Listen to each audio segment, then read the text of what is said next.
Scanning for audio.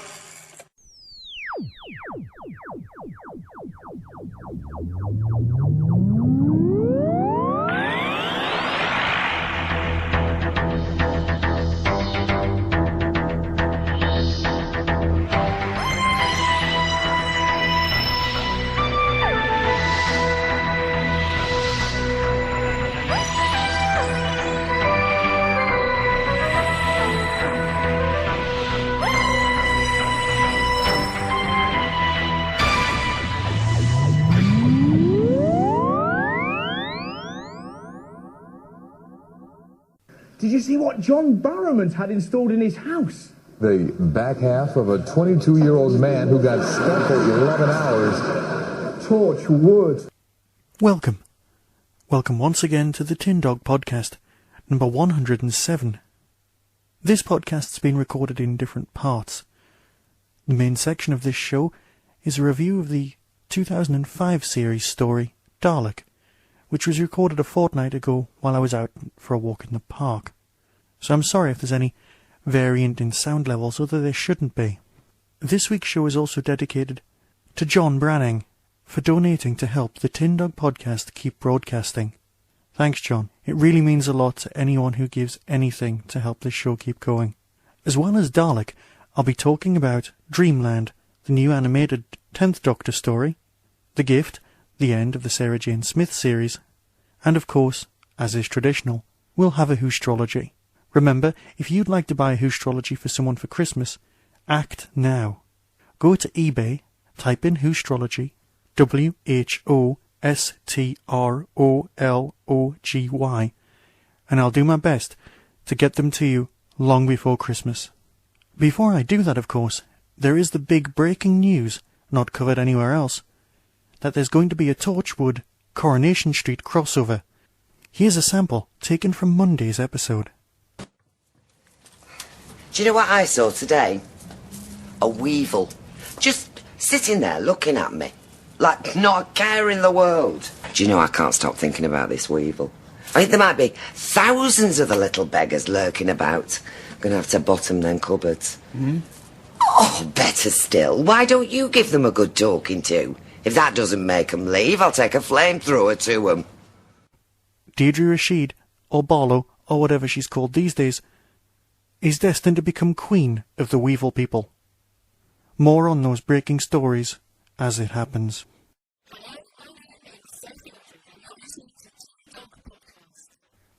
So here's me, walking through the park, talking about Dalek. A great big museum. An alien museum. Someone's got a hobby. The cage contains my one living specimen. Must have fallen through time, the only survivor. It's killing him! Do something! I swear, no one on this base is safe. You've got to keep it in that cell. You can't get out. That lock's got a billion combinations. Civilians, let him through! That thing downstairs is going to kill every last one of us. What's the nearest town? Salt Lake City. Population. 1 million. All deaf. If you want orders, follow this one. Why don't you just die? We're nearly there. Give us 2 seconds. I've come to help. I'm the doctor. Exterminate! Impossible. Exterminate!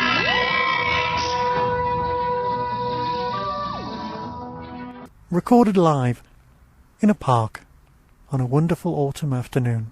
As promised, this time I'll be talking mostly about Dalek. I'll also be doing it without any notes whatsoever. Forgive me if I ramble, but I just couldn't help myself. Way back in 2005, Doctor Who had only been back with us for 5 weeks? And on the 5th week, I discovered, rather surprisingly, that I had other arrangements. I was going to be somewhere else. I was actually going to be in London, at a hotel near Heathrow, at the very time that Doctor Who was going to be broadcast. This I didn't mind. I was taping it after all. I could probably nip off to the hotel room and watch something. It was a Firefly convention after all. God, I loved Firefly. I still do. The film hadn't even been out at that point. There was still talk of another season, and this convention had practically everyone who was worth talking about in attendance. The guy who plays Jane had cancelled, but I didn't know it at this point, and I'd decided for the cosplay event in the evening, the fancy dress walk down, or whatever you wanted to call it, competition, I guess, I'd go as the statue of Jane. You know, from the episode where they sing that song? Yeah, I don't really need to go there. This is Doctor Who based rather than Firefly after all. And so I spent the first few weeks before the convention sorting this out. you don't need to know the ins and outs, but basically my costume looked superb, with a big fake head and everything. You could hardly walk in it, but after all, I was going as a statue. I thought I stood a pretty good chance of winning. That was until I saw the person who actually won. Are professional special effects people allowed to enter these competitions? It was 4 years ago, Michael. Move on. So the organisers announced, rather secretly, and let's face it, such things are against the BBC licence, that we could all sit in the large hall before the fancy dress event and watch Doctor Who on the giant video screens. This, for me, was a massive thing. The person I was with at the time was never a big Doctor Who fan, but was more than willing to put up with me watching it just this once. No, the reason it was out of the ordinary is because I was going to watch an episode of Doctor Who with a group of people. You have to remember, I'm an old-school fan, and it must be difficult for some of you to even imagine what it's like almost to be ashamed of being a Doctor Who fan. Now, ashamed is too strong a word. You just learned not to bring it up in polite company, not to talk about it, not to, well, admit it too often. No matter where you worked, you always found at least one kindred spirit, but we were seen as oddballs. But here, at a sci-fi convention, for a different show, I was going to watch Doctor Who with other people. It wasn't 1:30 in the morning, and I was coming home from the pub and thinking, I'll just watch Pyramids of Mars. No, this was a brand new show that I'd never seen before, a story that was new to me, and I was sharing it with others. It felt positively perverse. But best of all, it was Dalek. Now, we'd just had the disappointing run that was World War III and Aliens of London, and I knew that this story was apparently based on Jubilee. More about that in a moment. Sorry about that, a squirrel just ran past. Sadly, not a red squirrel, but one of those strange interloper grey ones. And so, with my costume safely stowed underneath a very nice table, I got into the enormous hall early, settled down, and watched Dalek. It bore almost no resemblance to Jubilee, apart from the fact that there was a doctor in it, a companion, a megalomaniac, and of course a Dalek. All that messy and tedious time travel nonsense that's in the audio had it all gone. And before us was, well, the pinnacle of this whole series for me. This wasn't just Doctor Who not to be ashamed of. This was Doctor Who to talk about with people. This was sci-fi as good as I ever remembered Doctor Who being. I abandoned my complaints about Eccleston's voice and just drank the whole thing in. It was glorious. It was well acted. It was just wonderful to behold. I'd like to see Van Statten return as a changed man in some future story with the 11th or maybe 12th Doctors. Wonderful, wonderfully quotable lines, like, you would make a good Dalek, and you're the one with the gun. The Doctor had never been so damaged. The emotional journey was there. It's difficult to imagine the whole story taking place without the Dalek being in it, but there was talk, when the rights issue was in flux, of the Toclophane being on board. Can you imagine the story even remotely as hard-hitting, or as good? The Dalek here was as good as we always imagined, the centre rotating section, succouring someone to death. It's wonderful, it just can't be faulted. I'm sure somebody out there could probably find fault with it. The only thing I had issue with was the extrapolation of Rosa's DNA into becoming, well, time energy to heal a Dalek, which was eventually explained away. But for a good year and a half, it kind of niggled away. I guess as a Doctor Who fan I just need a little bit more exposition than most. And so, the show finished, we chatted about it, the guests from Firefly all came out, and I went off to get dressed for the evening, smug in the knowledge that the show people would be talking about wasn't Firefly, but it was my Doctor Who. I won't even bother making jokes about the Dalek downloading the entire internet. I think they've all been done before. And for the record, I came second in the competition, just like I did at the Buffy convention when I came as Smile Time Angel. And also, for the record, that was my last big convention. As this segment's been recorded out of order, I'll leave you now and come back much later when I can review other things. Be seeing you.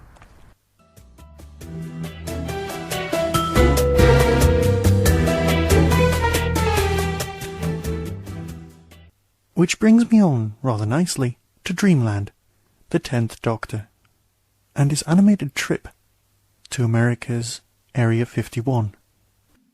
Reports had come in of a recent unauthorized entry to the top-secret base known as Area 51. Howdy there, partners. A person of unknown origin. The only name he would give us was... I'm the Doctor, by the way. The Doctor. Take me to your leader. I've heard all kinds of things about that place.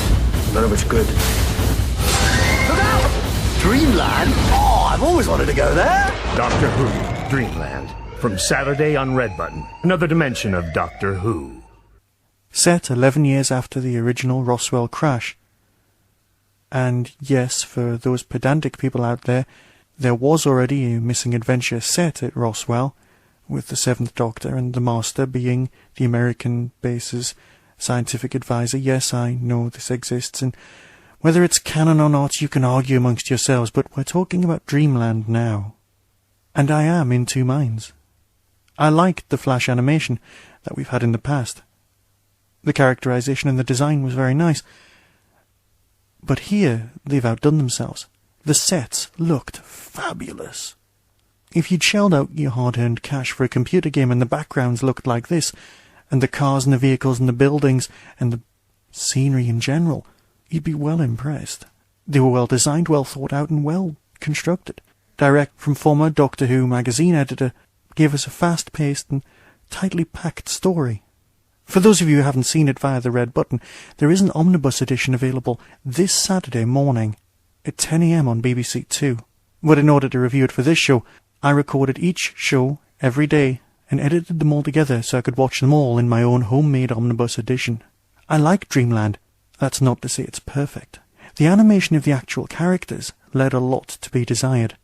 I know it's because mainly you're dealing with identifiably real people. Ideally, you'd end up in some sort of motion capture world, which just wasn't an option.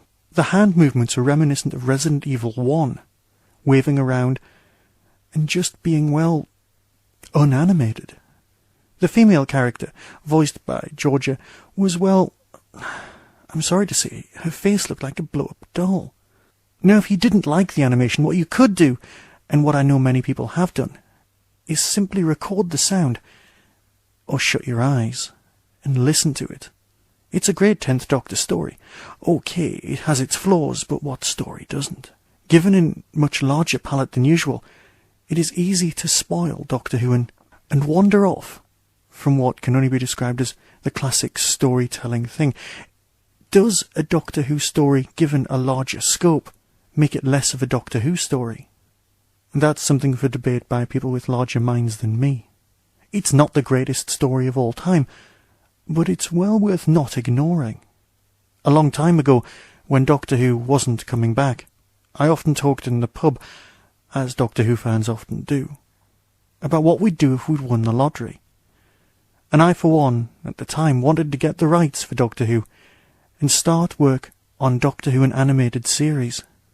Such ideas, of course, were mental, but as one of my degrees is in animation, it wasn't that far-fetched. Computer animation has come a hell of a long way, and this show really deserved not to be ignored. God knows where it fits in the whole lonely 10th Doctor storyline, but that's fine by me. So set your Sky Pluses with your good old-fashioned VHS, record it, and give it a go. It's another Doctor Who story in another format. The animation may grate on you at the beginning, but don't judge it as harshly as you could, and you'll probably enjoy it. Go on, you know you want to. Something that you could have enjoyed, but probably didn't, was the end of Sarah Jane Smith's Series 3. You see, the problem with this is, well, the Slovene are in it. We are Blathery. I think it's a brilliant idea. A dinner party. This little plant could save millions of lives. Will you be our ambassador? Our racweed will change your planet forever. How's the pot plant? Savaged anyone in the night? The racweed is not harmless. I can see that. There's a great big flower sticking out of it now. Oh, I'm so tired. What's this? The plant appears to have mutated.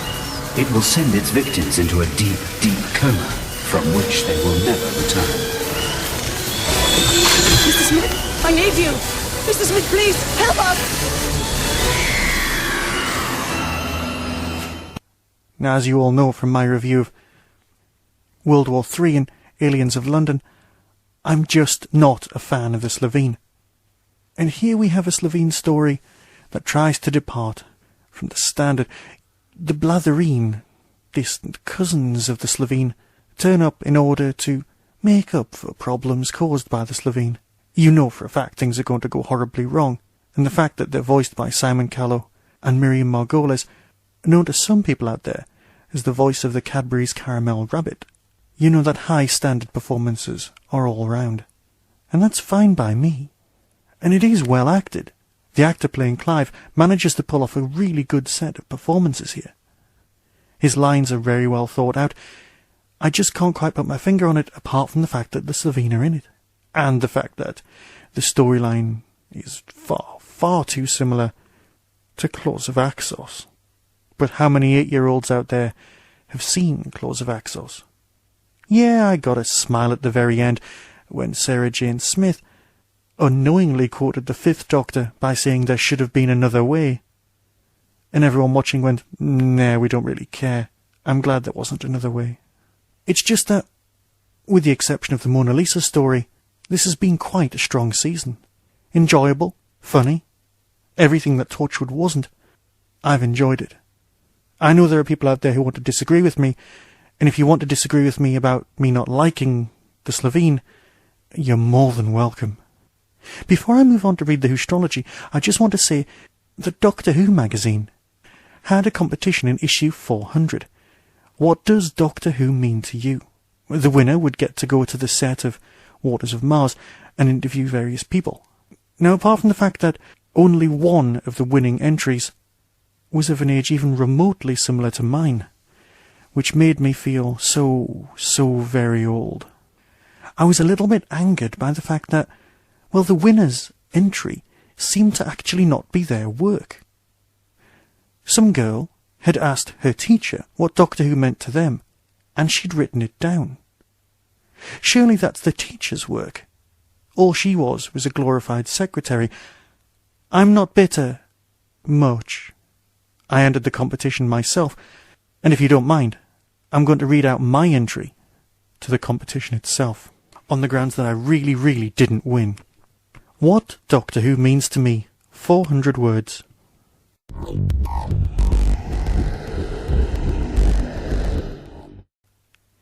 I wasn't there in 63. Very few of us were. Born on the day that the Sea Devils first wobbled across the screen, I have been told that I could kick out the theme tune whilst still in the womb. This I doubt. One thing I do know is that it runs parallel with some of my life's more telling moments. In the 80s, due to BBC scheduling, I was always late for scouts, and was taken to one side and interrogated about my timekeeping. The large man loomed over me and asked me this simple question. You have to work out what's more important, Doctor Who or... The moment he reached the word or, I knew I would not be going back to that little green hut. As time passed, I was never as immersed in fandom as I could have been. I bought the weekly as it morphed into the monthly. It became an almost constant companion.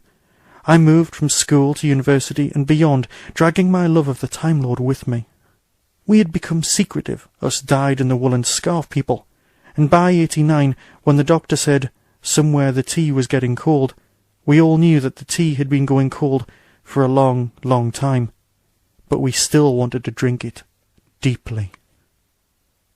As time went by, my shelves began to warp under the volume of virgin paperbacks, Big Finish CDs and VHS. My secret passion consumed my wages and my spare time.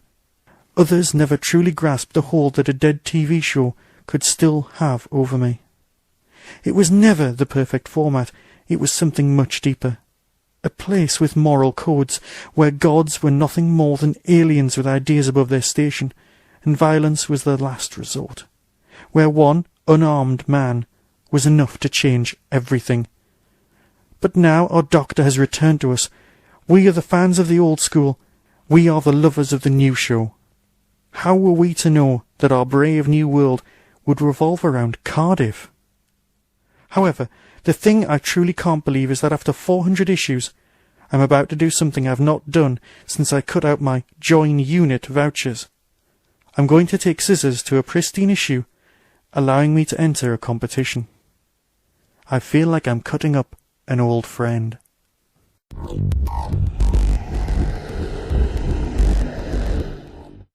Now I know that wasn't the best entry in the world, but my heart was in it, and I stand by every single word. This week's Whostrology, for Daniel Nicholas Black, born on the 20th of November, 1998. Born between the classic and new shows in the time of the lonely Eighth Doctor. Born on the anniversary of the broadcast of the Daleks' Master Plan and the Deadly Assassin Part 4. You share your birthday with Bernard Horsfall. Your Whostrology. Beware a man without a beard, but with ping-pong balls for eyes. A trip to the city may require a new cloak when fire breaks out. Before borrowing someone else's vehicle, it's a good idea to check it over. It's time to leave fiction behind and face a man clinging into life. Remember, if heroes don't exist, it's necessary to invent them. A rod may be stolen in the night. And with that, I'll start to fade away. Here's a little something from a little show I referred back to earlier during my Dalek review. Joss, the man they called Joss. He wrote about spaceships and shepherds and whores, stood up to the networks and gave them what for. Fox cancelled his program, but that was their loss. The creator of Firefly, the man they call Joss. Now Joss saw the viewers' heart breaking. He heard the browncoats lament. He saw Fox management taken his show in a way that made no sense. He said, you can't do that to my program. Can't grind it under your heel. So he took all his cast and, well, now at last they've landed a big damn movie deal. He wrote about spaceships and shepherds and whores, stood up to the networks and gave them what for. Fox cancelled his program, but that was their loss. The creator of Firefly, the man they call Joss. Now here is what separates Firefly from other shows you're likely to see. It's meaningful and witty, and the setting's really gritty, and the theme song's about serenity. It's a little like a Western, yeah! It's a little like X-Files. It's better than Trek, and it's funnier than Shrek, and it beats out Andromeda by miles. He wrote about spaceships and shepherds and whores, stood up to the networks and gave them what for. Fox cancelled his program, but that was their loss. The creator of Firefly, the man they call Joss. Dongma.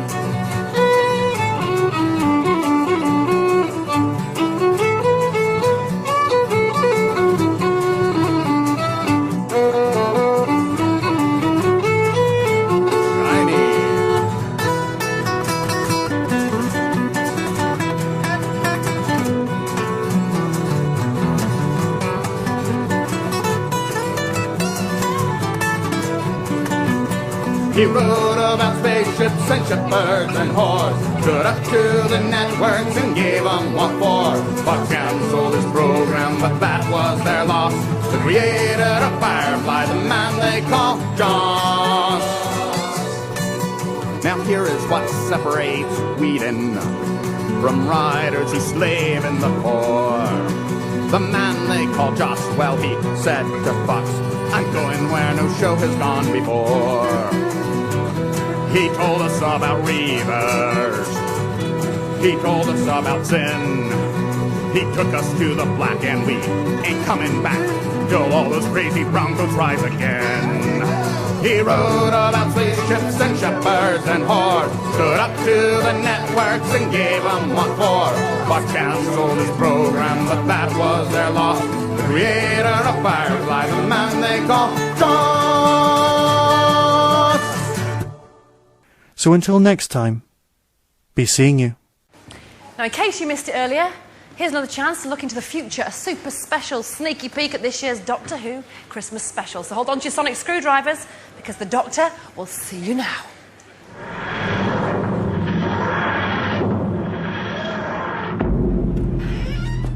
Ah, now, sorry. There you are. So, where were we? I was summoned, wasn't I? An ood in the snow, calling to me. Well, I didn't exactly come straight here. Had a bit of fun, you know, travelled about, did this and that. Got into trouble, you know what I mean. It was brilliant. I saw the phosphorus carousel of the Great Magellan Gestalt.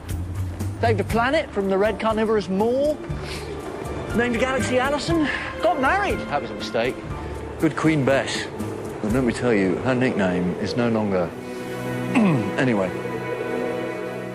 What do you want? You should not have delayed. Last time I was here, you said my song would be ending soon. And I'm in no hurry for that. You will come with me. Hold on. Better lock the TARDIS. See? Like a car. I locked it like a car. Like, it's funny. No? A little bit. Blimey, trying to make an ood laugh. So how old are you now, Ood Sigma?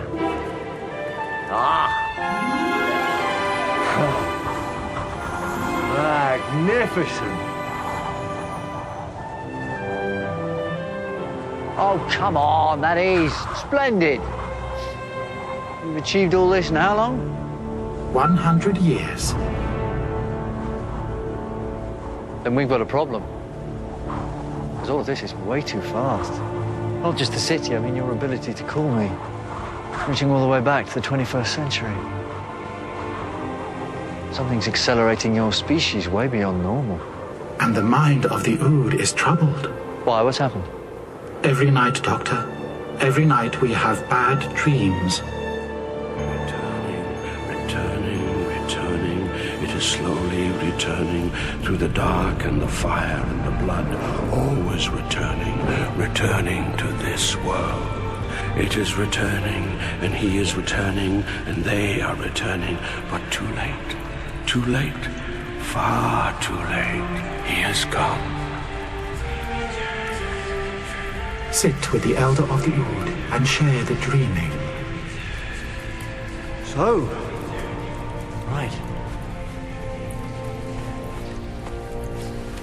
Hello. You will join. You will join. You will join. You will join. You will join. You will join. You will join. Our man is dead.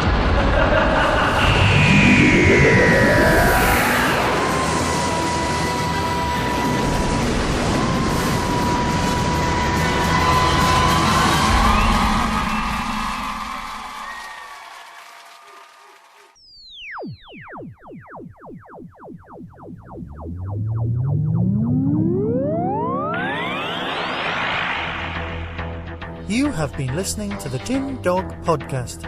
Doctor Who and its associated shows are all trademark of the BBC. No infringement is intended. Contact us at tin-dog@hotmail.co.uk.